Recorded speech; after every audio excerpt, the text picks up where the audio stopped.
alerted the coast and the LSPD. Do you happen to know the name of the boat you're on? No. I think it started with an S or something. It's a big boat. This guy has money. Oh, God. They found me. Please. We've been looking for you. Everybody, take a seat. Here's what we've got. We've had a call come through from a young woman trapped on a boat off the coast. She claims she's being held against her will, but was unable to give us many usable details. Her call to 911 was fraught, and it didn't end well. From what we can deduce from her call, she is on board a boat called the Cerelio. We have an active order for this vessel in connection with a serious sexual assault claim made a few days ago. However, before you start thinking of this being an easy night, the boat is owned by Fahad bin Khalid, a Qatari oligarch with a lot of influence globally. I don't think I need to repeat myself on that matter. The Cerelio is not your ordinary boat for weekend fishing with the boys. It's basically a floating mansion. It's high-tech, high security, and on the move. So when we get to it, they'll see us coming and have ample time to prepare themselves. We need to move fast on this. But here's the second caveat. We are led to believe that bin Khalid's son, Saeed, is behind all of this. He collected the boat from the manufacturers around a week ago and has been using it ever since to live out a debaucherous life fueled by drink, drugs, and whatever else he can find. We need to be careful with this one. I do not want that man harmed, no matter what he's done. Is that clear? Yes, sir. Good. Here's another kicker for us all. The first call came in around an hour before we received word from the boat. A witness saw a girl being carried onto the boat against her will. It was written off as partygoers having fun, but if the press get wind of it, you know exactly how they'll spin it. I know we're still getting used to this whole maritime mission concept, and the coast is being briefed and will provide whatever cover they can.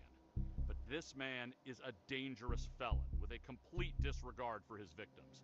I want him stopped and taken in quickly before this escalates further. But for the love of God, do not kill this motherfucker. So, Team Lead has made it very clear that Khalid is to not be harmed during this mission for fear of creating an international incident. However, based on this guy's track record, it seems as though this has been a long time coming.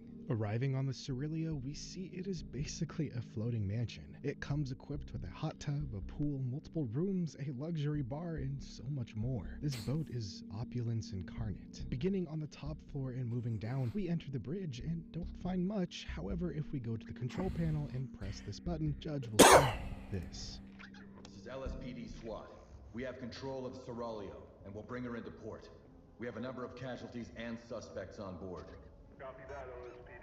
We'll make arrangements and have units standing by. Also, and I assure you this is incredibly important to the overall lore of the game, if we press this button, we can indeed honk the horn. Moving down one level into, presumably, Khalid's office, we can find a shocking sight. Blood is smeared across the floor, leading down the stairs into the depths of the ship. Looking on Khalid's desk, we can find his open laptop with an email replying to his father that reads, "Father, stop trying to contact me. I am establishing an extremely important business opportunity in America, and you've always told me to establish myself in the world and embrace other cultures to better understand the sanctity of our own. Please understand, I am doing everything in the interest of our home and family name. Do not interfere. All the accounts will be settled before my return home. These trips are important for establishing a foothold in the Western market. I will not disgrace you." Nearby, we can find a note left by Noor Al-Kabir that says, "Saeed, we have an issue. I want to remind you to not do anything reckless. Do not get caught at all on TV, social media, or anything. We already have enough of a mess on our plate."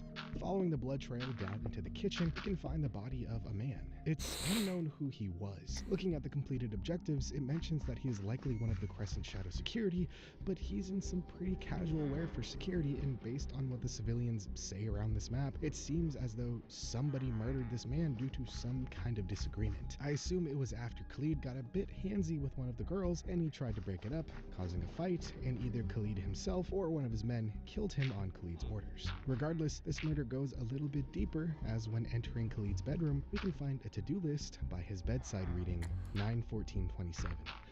Dump the body and move ports ASAP. conference call about property development, email father, remind the kitchen to avoid tomatoes in my food.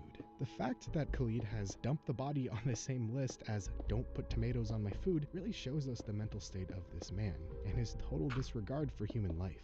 And on that sad note, that's really all the important lore bits on this map. So let's look at the evidence we collected on this operation. First, we have a rare, limitless credit card belonging to the Qatari oligarch's son. Next, we have a humble keychain with multiple keys and charms, including a photo keyring of Joshua with his younger brother, Caleb. And finally, a pearl-encrusted tasbih. The presence of the tasbih shows the duality of Khalid, as despite his debaucherous ways, his faith still remains deep-rooted in his psyche. The luxurious nature of the beads with the ornate case alludes perhaps to an emotional connection. And with that, let's discuss a few things. So let's start by talking about the name of the yacht, the Cerilio. Interestingly enough, it has very significant symbolic weight, actually reflecting the narrative of the mission, telling us what's about to happen before we even set foot on the boat. The name is derived from the Italian word, and pardon my horrible pronunciation, Seraglio, and the Turkish word meaning palace or enclosure. It historically referred to the secluded quarters of women in the Ottoman palaces, often associated with harems and the exploitation of women under strict control. This aligns well with the boat's purpose in the story, a floating palace where Khalid lures, confines, and exploits women, stripping them of their freedom. The opulent design of the boat, complete with pools, bars, and luxurious amenities, symbolizes Khalid's wealth, power, and hedonistic lifestyle, while also emphasizing his disregard for human life. Ultimately, with this context, the name sets the tone for the mission, displaying themes of power, abuse, moral decay, and the cost of unchecked privilege, while also offering insight into Khalid's worldview, where others exist solely for his pleasure and convenience. And speaking of Khalid, he exhibits clear traits of psychopathy. Khalid's actions, such as manipulating and exploiting young women, killing a member of his own security team, and treating a murder victim's disposal as a mundane task, demonstrates a lack of empathy and regard for others' lives. His ability to charm and manipulate others, as seen with Kelly Lawson and Mackenzie Croft, is also a hallmark of psychopathy. He uses his wealth and charisma to lure victims into dangerous situations without any apparent conscience. Also, Khalid's email to his father reflects arrogance and a sense of entitlement. He justifies his actions under the guise of securing important business opportunities, implying that he views himself as above reproach and his goals are paramount, even at the expense of others' well-being. And despite Al-Kabir's yearning to avoid reckless behavior, Khalid demonstrates no concern for the potential fallout of his actions. His track record suggests a long history of impunity, reinforcing his belief that he is untouchable. Now, whether or not this whole incident will result in anything more than a rich kid getting away with murder remains to be seen. I think it's safe to say Khalid won't remain in custody for long, but the question is, will he learn anything from this incident? No, of course not. Comfortable steps are needed now to reduce the human population and dismantle the systems that are destroying our world. The Earth will not be saved through kindness, overpaid experts, the rustling of papers and bureaucracies, or pointless marches with signs and stern words. Only the strong-willed and ruthless will ensure the survival of what truly matters. Through this, the parasite of the collective mind will be purged. You have been warned. 911, this call is being recorded. What is your emergency? Hi, can you hear me? Yes, sir, I can hear you. Can I take your name? Buddy Mallow. Is this the coast? No, sir. This is the Los Sueños Emergency Services. Do you have an emergency? Shit. Yeah, we do. They're killing people here. Can you repeat that, sir? They are killing people. I'm offshore, on a rig, the new heavy well rig. I don't know what's going on, but the rig's been taken over by some bad dudes with lots of guns. I need you to get the Coast Guard, whoever is out here, before they blow this fucking place and kill us all. Okay, sir. Please remain calm. You say you're offshore? Yeah, the new oil rig, off the coast. Thank you. You say people are shooting. Is anybody hurt? Yes. People are dead. They just shot them without warning. Sir, are you in a safe place? I doubt it. We're like fish in a barrel on this thing. Okay, I need you to find a safe place and stay there. We are aware of the situation, and the LSPD SWAT has been dispatched. They need to hurry up. Oh, shit. They're coming. Who are they? Drop the fucking phone! Now! All right. Don't you... Shut the Mr. fuck Mallory? up! Hey! Don't you move! I said don't! All right, everybody, settle down and bring it in. I know it's early, but we've got something to fix, and it's going to be a new situation for all of us. We've received a call from the new drilling rig that sits off the coast. These UPF assholes have stormed the rig and taken everybody there hostage. At 08:04 this morning, we also received a recorded message from the group confirming their intentions and demands. We don't know when it was recorded, but we know it's genuine. As we also received a call from a worker on the rig. He confirmed that shots have been fired and there are already multiple fatalities. This is a whole new ballpark for us, and I know we've all done the training and we've been preparing for offshore operations, but this is a big one. That's why I've asked Commander Hugh Mayberry from the Coast to take control of this briefing. This will be a baptism of fire, so listen up and brace yourselves, because it'll be a case of grabbing your gear and wheels up as soon as he's finished. Thank you, sir. Folks, I won't waste your time talking about the shooters, because you have all had more recent experiences with that than I have. But you are flying into a dangerous situation, and you need to be aware of everything going on around you every second you're out there.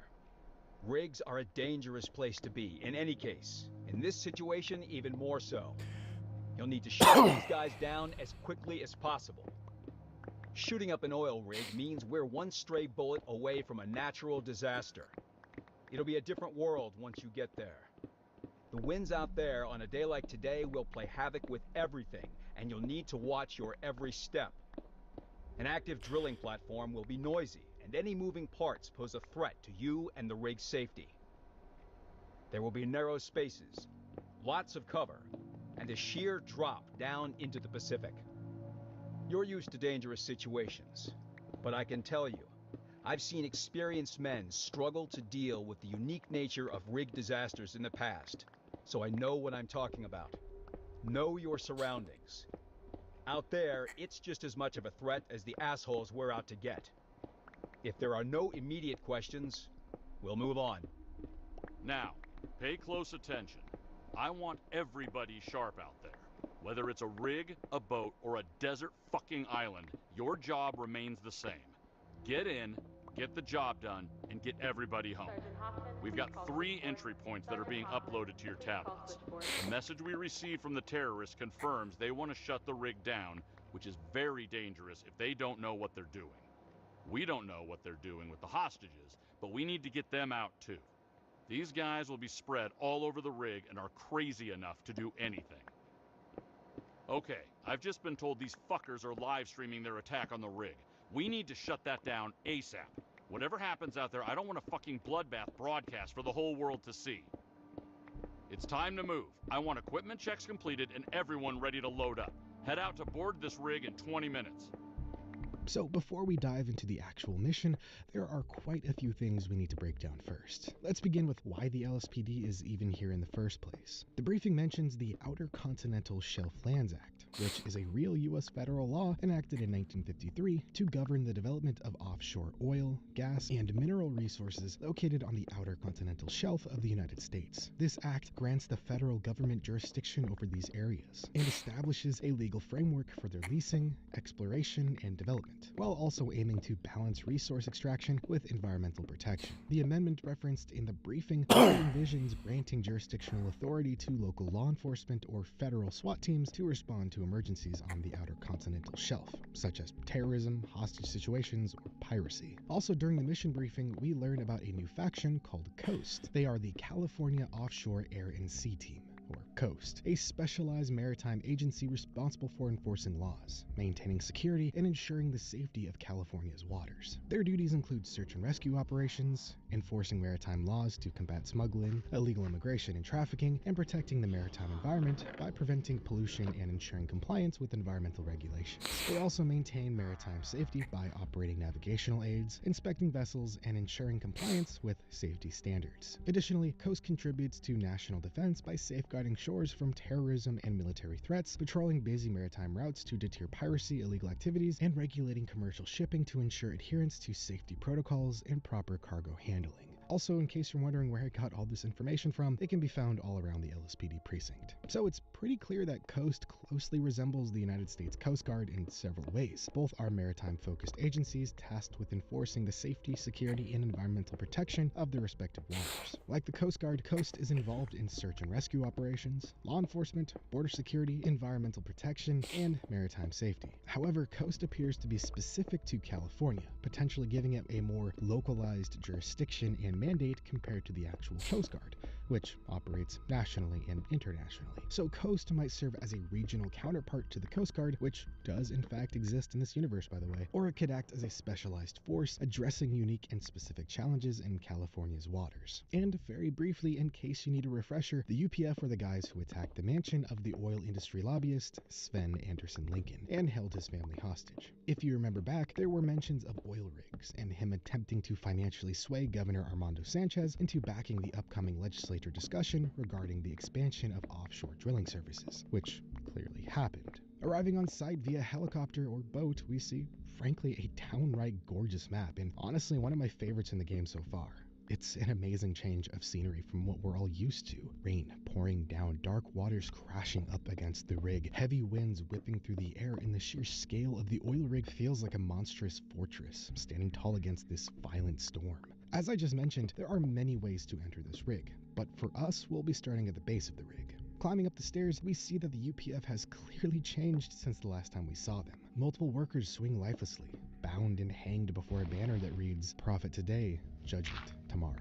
The UPF has become far more radicalized from the last time we saw them, and are clearly embracing a more domestic terrorist role rather than radical environmentalists. Moving up the stairs and into the rig proper, there are many paths and doors to enter, as this is a very asymmetrical map, so we'll just focus on the overall important bits. Going into the crew quarters, you can see some new magazines on the couch that read, "The National GSA, efficient yet oppressive, how Germany has reformed its laws, and enforcement to massively reduce crime rates at a high societal cost. The social climate, how climate change is also altering our psychology and giving rise to extremism, and right architecture. Los Sueños, how the city changed from industrious productive America to an aesthetic cheap nightmare." In the nearby cafeteria, we can find an open UPF laptop with a chat window left open that reads, "Papyrus, we are live. You watching? Big rig you dig." Yeah, I can't really see much though. Where are you? We are coming upstairs. Anyone outside? Fuck, already? Not that I know of, just me and a coworker in the kitchen. Better not be. We are not going loud. If we do, run and pretend you are a hostage. Just don't kill anyone. I never signed up for that. Moving upstairs, we find the bedrooms some of the crew were using and discover something interesting.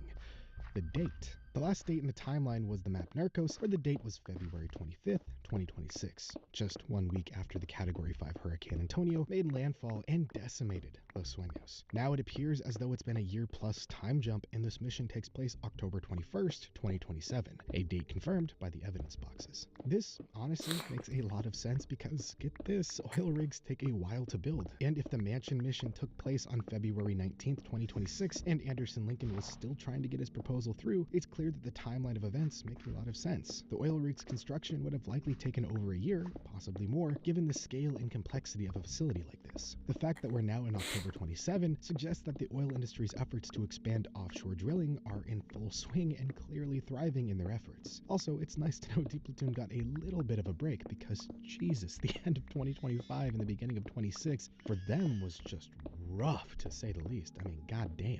Anyway, in one of the rooms, we can find an access card of presumably this mysterious Big Rig Ya Dig, aka the mole facilitating the UPF takeover. Taking this card to one of the rooms on the lower levels allows us to access another chat log between Big Rig, Papyrus, and someone called Daedalus that reads, "Big Rig Ya Dig. I've uploaded the floor plans, safety procedures, and documentation of the drill safety valves with pictures. It was a pain in the ass to access over such a slow connection with all this security. No more sneaky shit though. They're starting to suspect me." Papyrus. Good. I've been fucking, I don't even know how long here, playing undercover and sucking up just to get the keycard from his room. Just blow this shit up already. Nothing is getting blown up. Daedalus. That defeats the whole point of us being there, by purposely creating a massive disaster. Fucking idiot. Shut the fuck up. I'm the one risking my neck here. We all are. Remember, close the chat window and log off this time, dumbass. We'll get into this more later, but looking at this chat as well as the prior one, it seems this big rig fella wasn't exactly clear on the UPF's overall plans for this oil rig assault. Other than this, if we go to this room, we can complete the first objective by pressing this button here, stop the live stream here, and if we press this button here, Judge will have this to say. This is LSPD SWAT. The rig has been taken over by extremists from the United Planet Front. Repeat, the rig has been taken over. We have heavy contact with the suspects. Several civilians are dead, with others being held hostage somewhere on the rig. We need medical teams and backup on standby.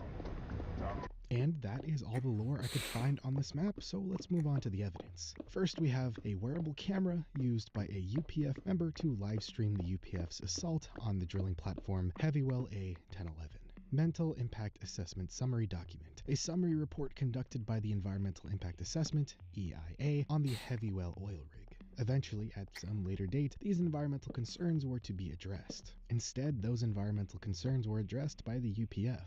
UPF Manifesto, a section of the publicly handed out manifesto of the UPF. These were particularly popular on college campuses, community gardens, and of course, protests. The movement has developed its ideology and grown since Tobias Gibson's initial formation. While he is portrayed as a martyr, the modern UPF has moved far away from his ideals and goals. And to summarize the text found in this manifesto, basically the United Planet Front is a radical eco-terrorist faction dedicated to sabotaging industrial systems and disrupting humanity's destructive dependence on oil and unstable practices. They view their actions not as terrorism, but as self-defense against the greed and excess that they see as the primary threats to life on Earth.